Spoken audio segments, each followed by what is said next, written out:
Hello and welcome to this special edition of Talk Africa, co-produced with TV47. Today we are talking about Africa's green economy and sustainable development. I'm Beatrice Marshall from CGTN. And I'm George Maringa with TV47. Today we are joined by a panel of experts and a live audience. Joining us here in Nairobi, to my extreme right, is Dr. Kenneth Kivisi Mbali, Doctor of Philosophy in Environmental Governance and Management, University of Nairobi. Thank you, Dr. Mbali, for joining us. To my immediate right, James Shikwati, Founder, Inter-Region Economic Network. Thank you, Shikwati, for joining us. And our live audience, students from the University of Nairobi. A very warm welcome to you all, and thank you for joining us on this discussion. Also joining us from Beijing, Professor John Gong, Professor at the University of International Business and Economics. Joining us from Livingstone in Zambia, Dr. Olufunzo Somarin, Regional Principal Officer, Climate Change and Green Growth Program in East Africa at the African Development Bank. Professor Gong, let me start off with you because my starting point of this conversation is China's government report for 2024, which has a heavy focus on promoting green and low carbon development. Now, that report talks about advancing the energy revolution, tightening control over fossil fuel consumption, and the faster development of a new energy system. Tell us, what does China's energy revolution entail? Well, first of all, thank you very much for having me, Beatrice. It's great to be here, and also I represent the China Forum as well. Now, regarding your question, I think it's China's long-time policy of shifting the entire economy towards that direction of a green economy, a carbon neutral, emission neutral economy. It's more than just a agenda that benefits the earth, benefits people here, not just in China, but as well as in all parts of the world. But also it represents a lot of economic opportunities for the Chinese economy. Many Chinese companies have been standing at the forefront of moving towards that direction, in photovoltaic field, in electric cars, in other, related green technology related areas. Chinese companies are moving very fast, and, it represents a lot of opportunities for the economy as well. Dr. Somarin, according to the International Renewable Energy Agency, Africa is home to around 39% of the world's renewable energy potential, yet only 2% of global investments in renewable energy in the last 2 decades were made in Africa. My question to you is, what is hindering investment in Africa's renewable energy? What you've just mentioned is the unfortunate story of the continent that has got a huge potential when it comes to renewable energy resources on the ground.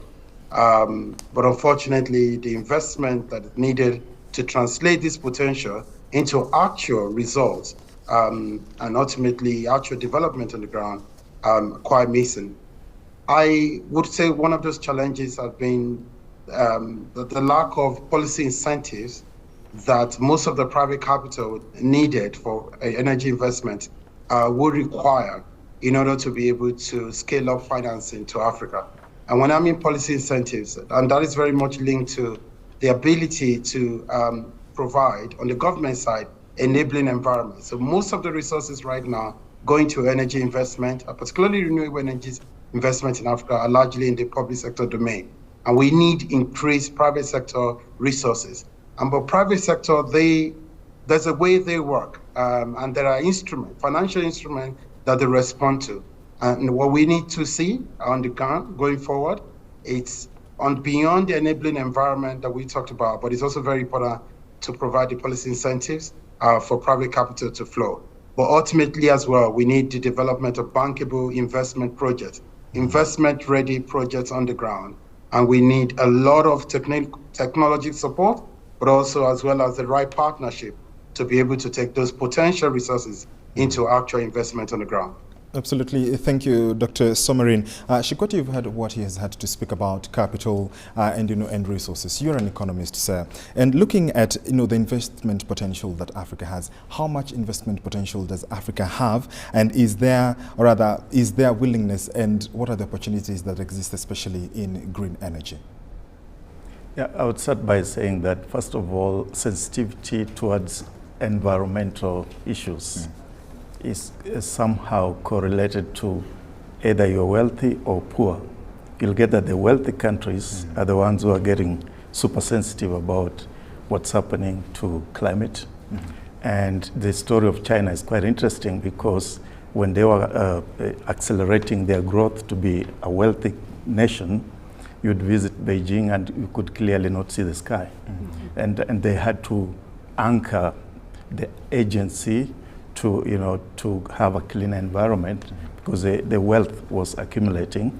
And now when you bring it to the African context, I think we are yet to be proactive, first of all, to appreciate our state of development, meaning that we are still poor and simply importing the policies from outside. The narrative is not ours. So now to your question, I think I would start first of all by investing to anchor the whole aspect of climate change into our situation. And then secondly, look at the resources we have and see how best we can then get the capital he's talking about on the basis of the wealth that we are yet to exploit. Otherwise, if we go with the older narrative, my fear is that we get converted into the belief of climate change, and then somebody comes and takes over our resources for free. So I wouldn't rush to simply ask for financing. I would first of all try to understand what's the game, who is gaining from this game, and then position Africa strategically to be an actor in the game. Right. So, Dr. Mbale, let me come to you on the question of the energy deficit for Africa, because Africa accounts for only 4% of the global energy demand, and that accounts to about 600 million people currently lacking access to reliable electricity here. If we look at Africa's needs, is it possible to address Africa's large and growing energy needs while transitioning to sustainable energy production? Thank you very much. And I agree with what you're saying. Actually, the statistics, some others tell us it is actually 650 million Africans. And remember, these are not just figures. These are human beings like you and me who have been left out of development just because they have no access to modern forms of energy. So we have all these resources, yet at the same time we have got millions of people who have been locked out of development. So we have the capacity, as my colleagues have said, to exploit these resources. Now the question is, where do we start? We have the policies, do we have the technology? Do we have the willingness, for instance, the political willingness to do that? Because like in most of these countries, we have this issue of whereby we have been so much used to fossil fuels, and you have got major players, major investors in that sector who are not so willing, given all that they have invested and what they're gaining from that, they're not willing to make a quick change to the green energy. So we have the resources, we also at the same time we have people who are suffering, and I always wonder, how would Africa be if these 650 million people would be enjoying, modern forms of energy, access to energy, the way we wish them to. Right. So there's a big gap, but I believe we can change the narrative so that we are not the dark continent, because we have the resources to change the story. Absolutely, thank you. Professor Gong, of course, green energy, and it's not a new concept in China, and according to a report by Global Energy Monitor, China is set to double its capacity and produce 1,200 gigawatts of energy through wind and solar power by 2025, just about next year, and reaching its 2030 goal 5 years ahead of time. How is China then positioning itself in the global green energy? Well, China itself is also transitioning towards a more, green-friendly energy supply structure. It used to be the case that, for example, fossil fuel-powered electricity generation accounts for about 80%. Now I think it's down to close to 60%. So that's changing very rapidly. On the other hand, I also want to point out that the development in the photovoltaic technologies, in terms of increasing efficiency, done by Chinese companies, and also, more importantly, in my view, the cost reduction over the last few decades, 2 or 3 decades, it's just breathtaking. It provides huge amount of opportunities for affordable energy to those people who would have never afforded. Let me give you an example. Usually photovoltaic panels are priced at dollar per watt, right? It used to be the case when it was first invented in the 1970s.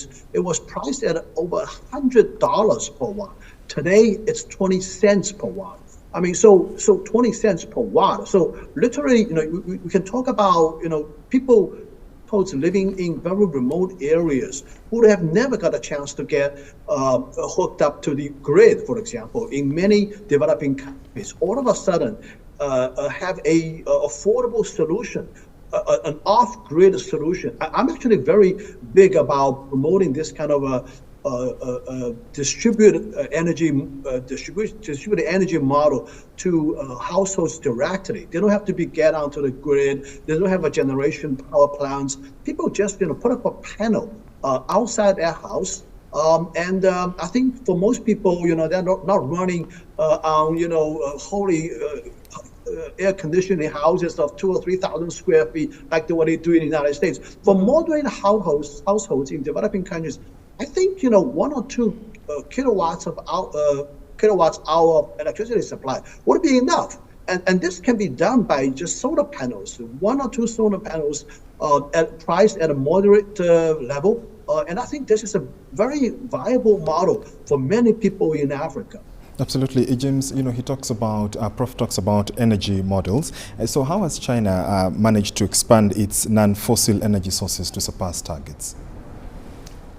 First of all, of course, as Professor Gong has pointed out, there's investment in the research and development. You can hear him mention how the solar energy solutions have been advancing over the years. Right. And in my view, what Africa needs to ask itself is what needs to be the priority. Is priority going to, let's say, give light to the 900 million Africans who don't have light?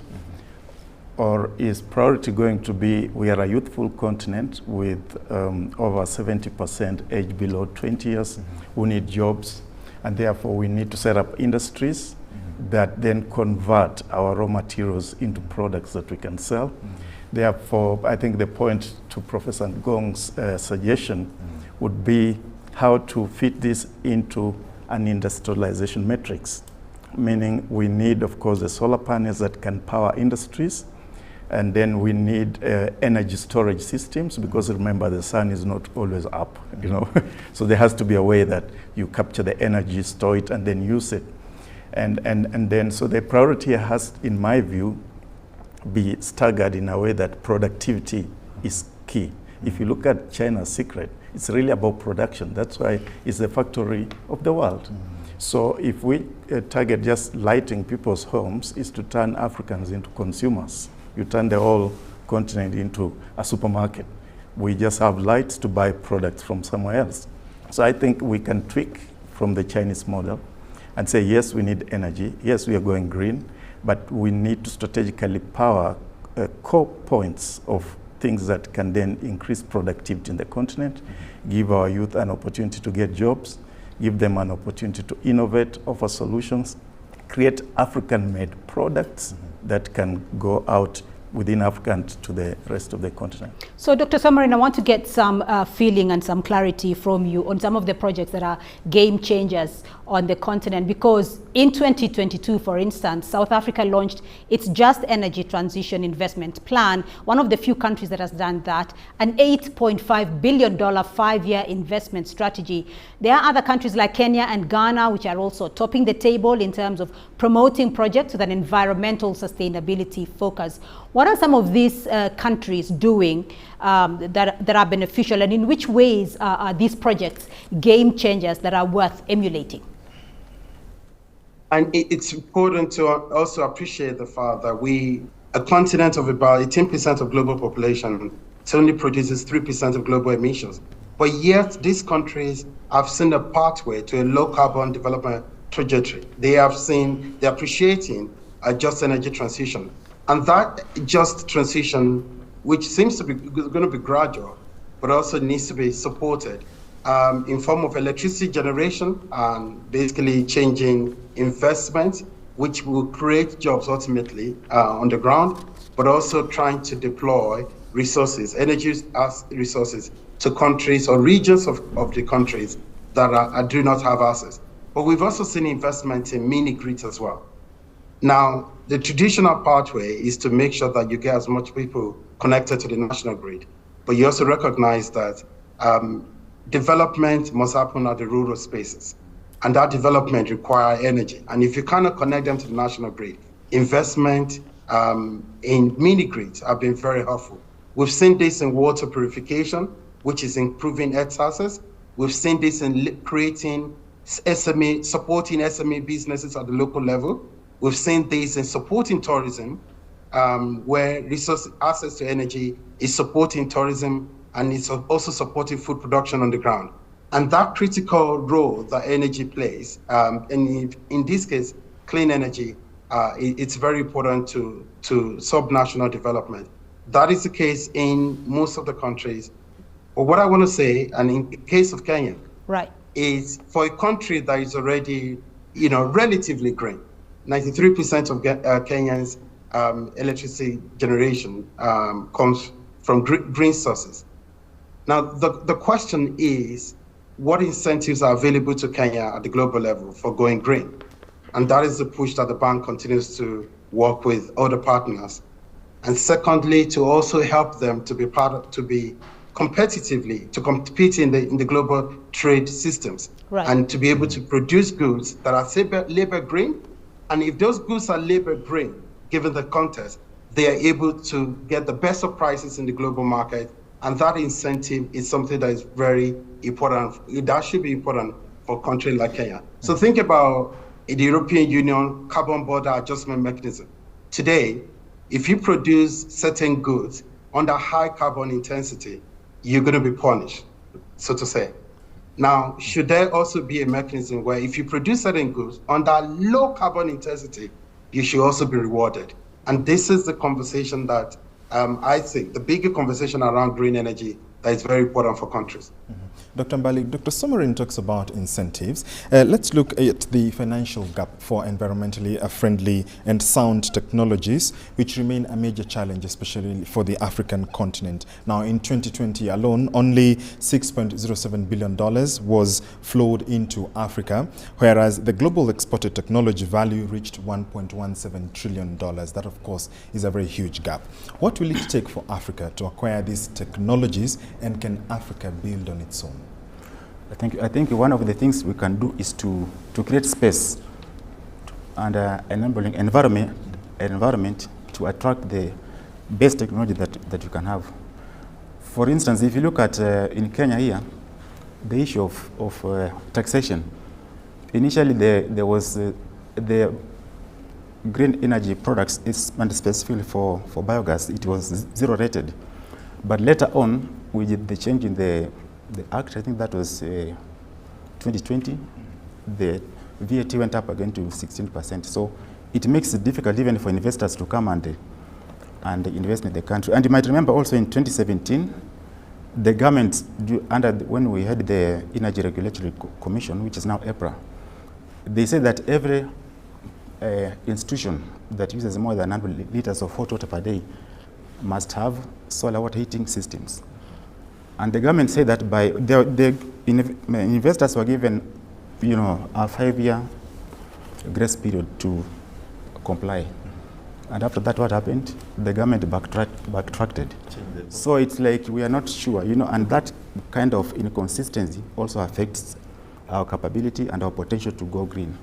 So these are some of the things that we need to look at if you want to attract investors and also to develop our green energy subsector. Mm-hmm. And also we need to tap into our skills, like my colleague said.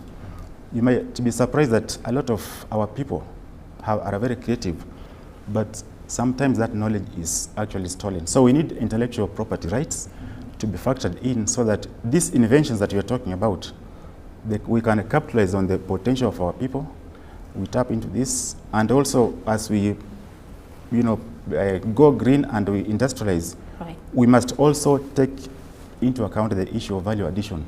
So as you said, as we produce our products, we should not just be, suppliers of even this green energy material, for instance, lithium from Congo, which is going to be very critical in EV vehicles, electric vehicles. But we must add the value to our products before we sell them to overseas markets. Right. So let me come to you, James, in terms of that investment in green technology and drawing from China's example here, because analysis show that there's a huge investment in green energy in China. And last year alone, it was contributing to a record $1.6 trillion to China's economy in 2023 alone. Clean energy investment rose 40% year on year to about $890 billion.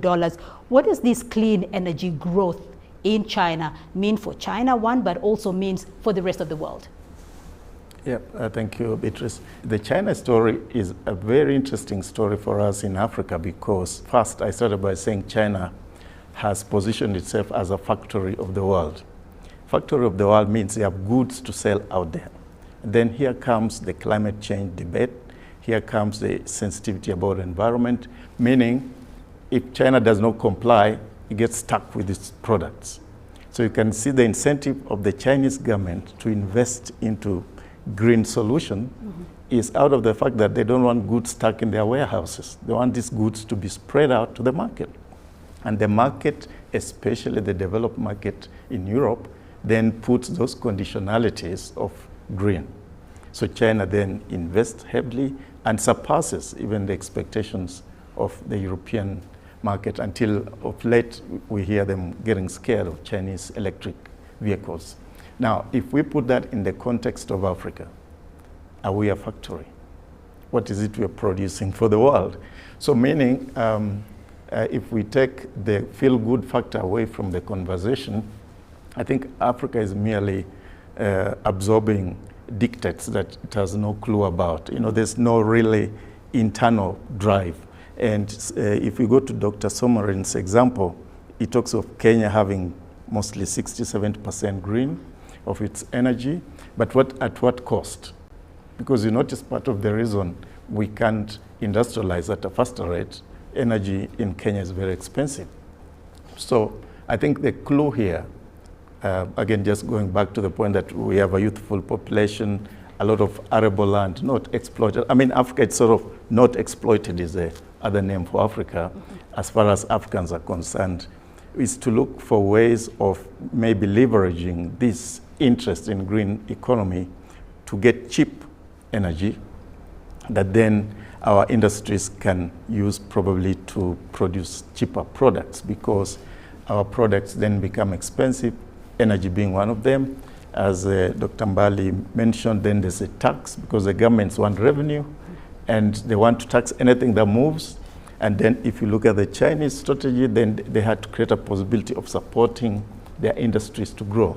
So I think it's not a linear solution. It requires several multiple faceted approach, so that even as we seek to embrace the green economy, we should ask ourselves what else need to go alongside this green economy so that we achieve our goals. But I'd like to underline some caution there. I'm still a bit skeptical about some of the underlying reasons that maybe scientists use to tell us what we need to do, because I've been doing a lot of research to find out how many African scientists, for example, participated in developing the core points of green economy. I get almost none. So I would say that's another area, even as we explore how to go green, to ask where is the African participation in this. Otherwise, I fear that it turns into some sort of religion that we must be converted, and therefore, if not converted, develop. It doesn't work like that. So we're going to take a few questions in just a minute, but before we do that, Dr. Somarin, let me come to you on this issue that James Shikwati has mentioned about how much input does Africa have, or have African scientists had in coming up with policies when it comes to Africa's transition to green energy? And secondly, because Africa's industries are still heavily using fossil fuels, African countries heavily still use fossil fuels. Can Africa transition to clean energy while not undermining its economic development? We're the region with the lowest pace of development across the world. And we need scale and speed when it comes to development in Africa. We need to do big things within a short period of time. And that is non-negotiable. And I think the truth about it is, again, like I said, we're just barely 3% of global emission. There is actually space for Africa to increase emissions within the short to medium time, and then reach a point where the gradual transitions takes effect. So some country right now at this point can grow without necessarily increasing emissions. So basically, if you have a natural endowment in the fossil fuel sector, I don't think anyone is going to tell you to stop using them and make the transition now. What you need to put in place is a roadmap to maximizing that, but also taking steps to do that. And how do you do that? There are better machines that you can use even in the coal mines that will reduce emissions compared to the machines that were used 50 or 100 years ago. And that difference alone is still part of the transition. You can also decide that for every emission that you create, by following the pathway of your natural endowment, oil and gas, you can also create abatement, carbon abatement programs. You can do planting of trees somewhere else. As a matter of fact, it must power our development, and it must do it in a way that helps us to achieve both scale and speed. Now, coming to the question of Africans' input into our policy framework, one of the things China did well, and I've been listening a lot about the incentive in the China case, there were a lot of incentives in R&D. The government spent heavily in research and development. And now, these were not even R&D done by the West. These were R&D done by local Chinese research institutions, local Chinese thinkers. And I think it's very important that for us, we are able to emulate that we put a lot of our resources in our education system. Today, there are very good technologies in our university, but they don't leave the shelf of the university. They have to be able to, we have to be able to take that input, increase their participation in national policy debate, but more importantly, make sure that those technologies at the local level, they find their way into the local industry in our country. It is very possible. We're doing it, not that we're not doing it at all, we're just not doing it at the scale that is needed to be able to generate the transformation that we need to see on the ground. Right, so we're going to take a few questions. We'll start off with you at the front. My name is Christian Mutunga from the University of Nairobi. With the underside of loss of jobs, what are possible solutions that Africa can put in place for creation of green jobs? And what is the impact of this transition on vulnerable African economies? Right, thank you. Another question? My name is Jemudhoni from the University of Nairobi. My question is, in navigating the transition to a greener economy, what strategies can African countries employ to responsibly manage their existing fossil fuel resources while simultaneously investing in renewable energy alternatives? All right. James, do you want to start off with the first question? Yeah, well, green jobs sounds good. Yeah. I think, first of all, if you go back to what Dr. Somorin said with the research and development, that's already job offering opportunity because you notice we use the Kenyan example where our energy is expensive. And how can we have some of you folks be part of the research team that can bring down the cost of energy, I know part of it is due to policy, as Dr. Bali mentioned, meaning they are gatekeepers who don't want new solutions because they gain from this awkward, expensive situation. So you see, it could start with just, innovation is not always about machines. Policy innovation also is part of innovation. So we could start having you participate in innovative ways of how we channel our policy making in Parliament, not only in Kenya, but across other countries to bring the cost of energy down. And then the second part, of course, is how to connect with industry. Because as Dr. Somorin pointed out, you have a lot of the know-how in the university, and it remains there. But there's industry out here also struggling to get your know-how, but they have no clue how to get to that know-how. So creating strategic partnerships is really between, let's say, university research institutions and industry can take us to the next level.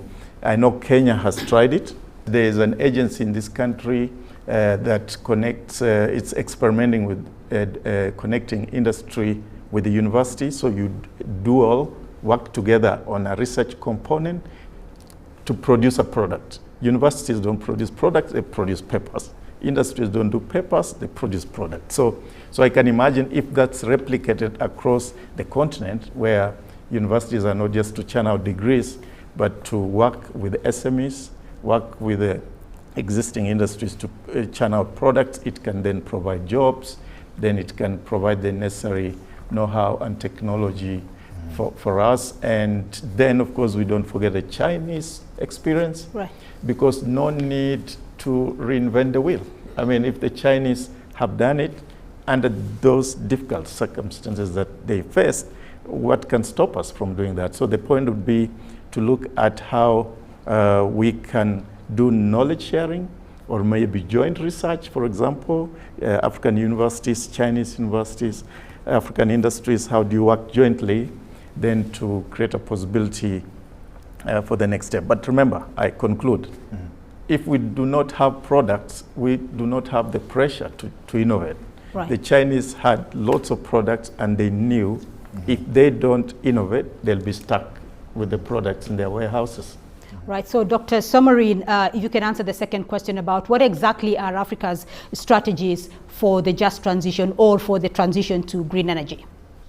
I'll probably give 3 points in the interest of time. The first is always a place of policy environment. The biggest driver of change in any country is a policy, because the policy lays out the strategy of the country, it lays out the kind of people that to work with. The policy also lays out what we want to achieve, what success will look like. It's very important.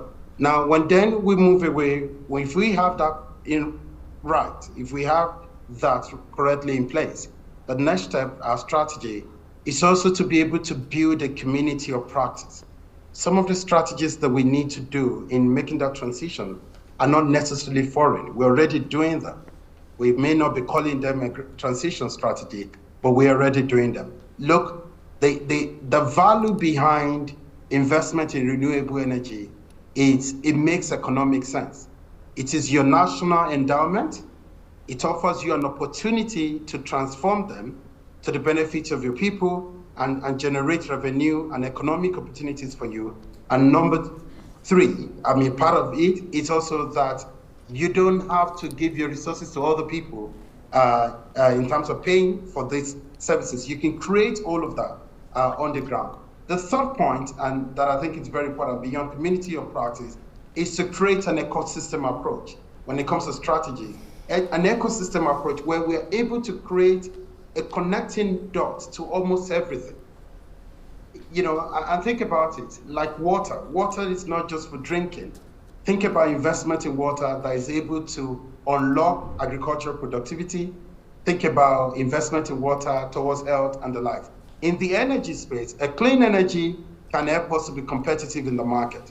When we say China is a factory of the world, China has managed to be able to create a competitive structure that makes the pricing of energy very extremely cheap, and ultimately the cost of production cheap, and ultimately it can have competitive price of its products globally. We need to be able to create that in Africa. We need to create that ecosystem that brings one thing, linking it to another. And it's a bit hard to explain that, but I'm sure you get it. And by doing that, we are able to appreciate the value of the transition.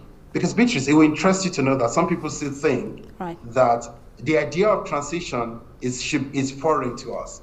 It's something that people are telling us to do.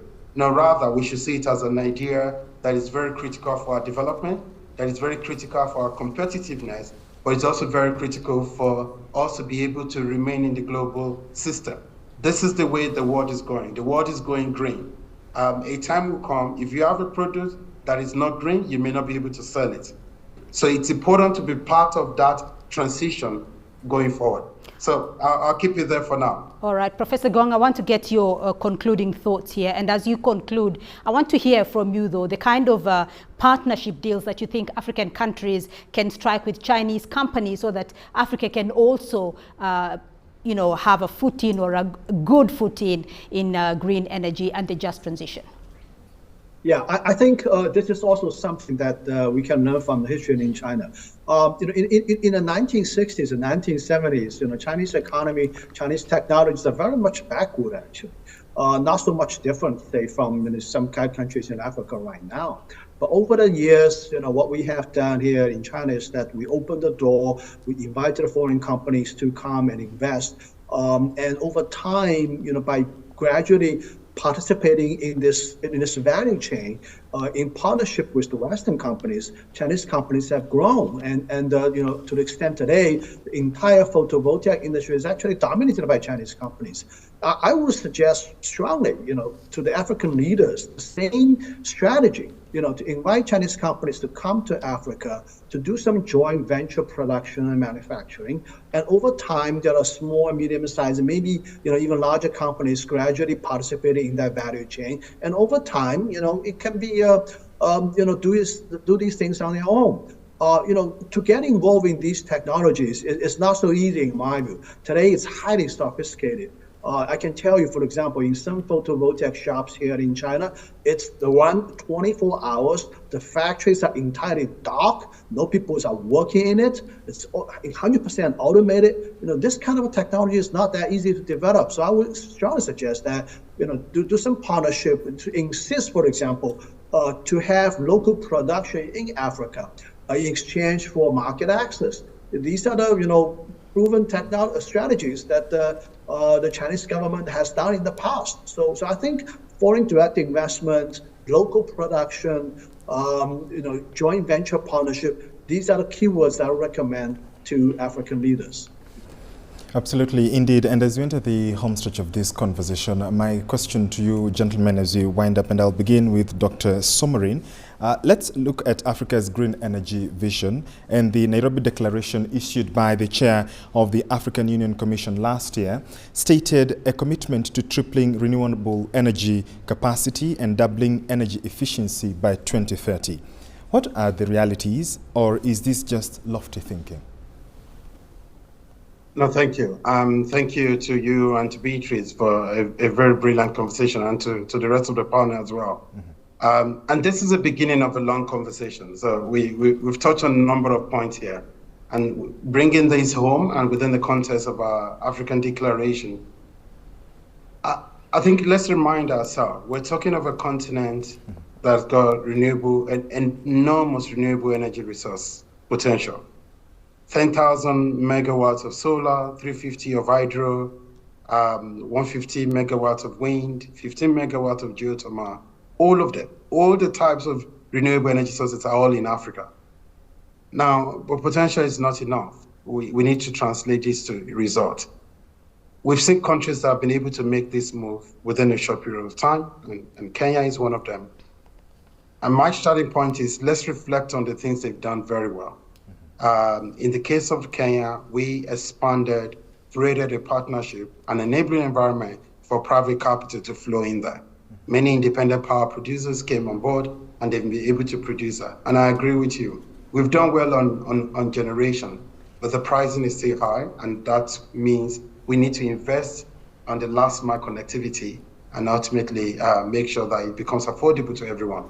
But in other countries of the world, in in Africa, it's important to begin to look into where they are within the entire development spectrum, and be able to see how do we support them at different levels. And at least that's the approach at the African Development Bank.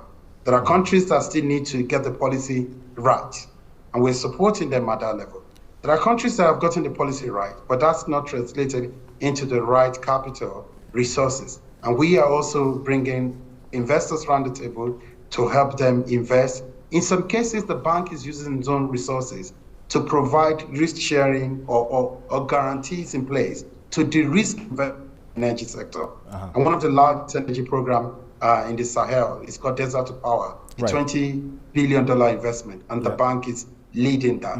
Now, let me end by saying this. Yes. Nothing ever succeeds outside partnership. I'm very big on partnership. And even from the African Union all the way to national level and sub-national level, we need to rethink a partnership model that works for Africa, that works in Africa, in order to achieve this goal. Thank you. Thank you, Dr. Somorin. Mr. Shikwati, your remarks? Yeah, I would say I would go for the lowest hanging fruit, which is situational awareness. If you look at the Chinese strategy, they created a possibility to be self-aware of what's going on in their country and their capability. Then they negotiated that in exchange for this, you only access our market if you can do ABCD in China. And I think in Africa, we are investing less in situational awareness. We are carried by the buzz and the wave of the day. And I've seen Sahel countries waking up. If you've seen what's happening in Burkina Faso, Niger, these are countries that have started showcasing what situational awareness is. We have this, you won't just get it for free, we have to renegotiate the deal. So I think even in this green economy, I would put first situational awareness as the core for all our dealings. Then thereafter, of course, making use of our youthful population to run the next step, so that I'm big on production. Because there's no much, if you're producing nothing, whoever produces then dictates to you what you need to do next. Thanks. Okay. Absolutely, Dr. Mbali. Dr. Somorin is keen on partnerships, he's keen on production. Your thoughts? Yes, thank you very much. Africa has tried, and we're still trying. I can give two examples, like the Turkana wind power project in Kenya, the largest in Africa. It has been a game changer in the energy sector in this country. And also the Noor solar project in Morocco, actually is the largest solar project in the world, which is going to, at the end, after completion, it will be producing about 2,000 megawatts of electricity. So we have the potential, and I believe there is much more you can do. If you look at River Congo, on one dam alone, Inga Falls, it can give us 50,000 megawatts of electricity, which is much more than what we are producing in the East African community combined. So we have a lot.